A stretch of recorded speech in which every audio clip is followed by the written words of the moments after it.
higher education phenomenon. That's how a recent report describes Liberty University. From its humble beginnings of renting buildings to a $1 billion expansion in the last decade, Liberty's major development started after the death of Jerry Falwell Sr. His son and current university president, Jerry Falwell Jr., says the growth is far from over. In fact, the goal is for Liberty to become the next Notre Dame or Brigham Young University. In a Special Education Matters report, WSLS 10's Jenna Zipton takes us inside Liberty's success. When you have this much growth this fast, it just takes a while for the word to get out. People across Virginia and the country are taking notice of Liberty University and its more than $1 billion endowment. There's always something going on. There's always a new Christian artist coming for a concert. There's always a famous speaker coming for convo. I just really fell in love with the school. Just the student life is awesome, the Christian life, fellowship. Lynchburg would be really harmed without the reality of Liberty University. The real estate market, the grocery stores, the restaurants. So we really want to be a good neighbor, but we are really a very important part of what Lynchburg has become. But as Dr. Ronald Hawkins remembers, it hasn't always been that way. He worked under the late Jerry Falwell Sr. and now under Jerry Falwell Jr. as Liberty's provost and vice president for academic affairs. To me, what's happened here is really a miracle.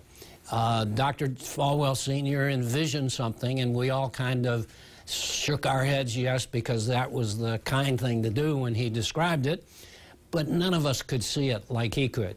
He says in the 1970s, people thought of Liberty, or back then, Lynchburg Baptist College, as a little school on the hill. Rented buildings, a small student population, and from some, not much respect. I think Jerry Sr. was remarkable for his ability to bet the farm. He, again and again, would take risks that were really very bold and that put us on the edge of extinction. The university is far from going under now.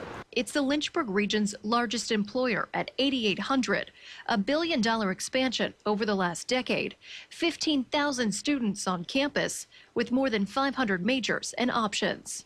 All highlighted in this independent study presented as part of the State of the Commonwealth report put together by Old Dominion University.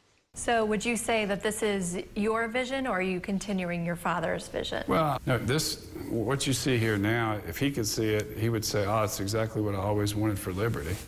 But I don't think anybody, including him, believed that it could ever happen as fast as it has. I think about 7 or 8 years ago, I was looking at the financials, and I think it was then that it hit me that we really could achieve the original vision for the school sooner rather than later. You know, that's when we started planning a lot of the construction projects, and I just remember being so excited. I was like a giddy teenager, you know, it was just finally, you know, this is finally coming together. Much of the university's growth is because they got into the online education game a lot earlier than other schools, seeing a big opportunity and growing to 100,000 online students. We created more programs. We like to say we put more product on the shelf. We created the opportunity for people to study online in a lot of different areas. Liberty's put $1 billion into expanding recently and says sports is the key to bringing more recognition quickly. But the school and the Falwells haven't been without controversy.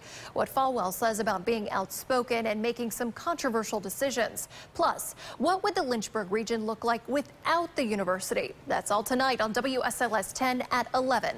Jenna Zipton, WSLS 10.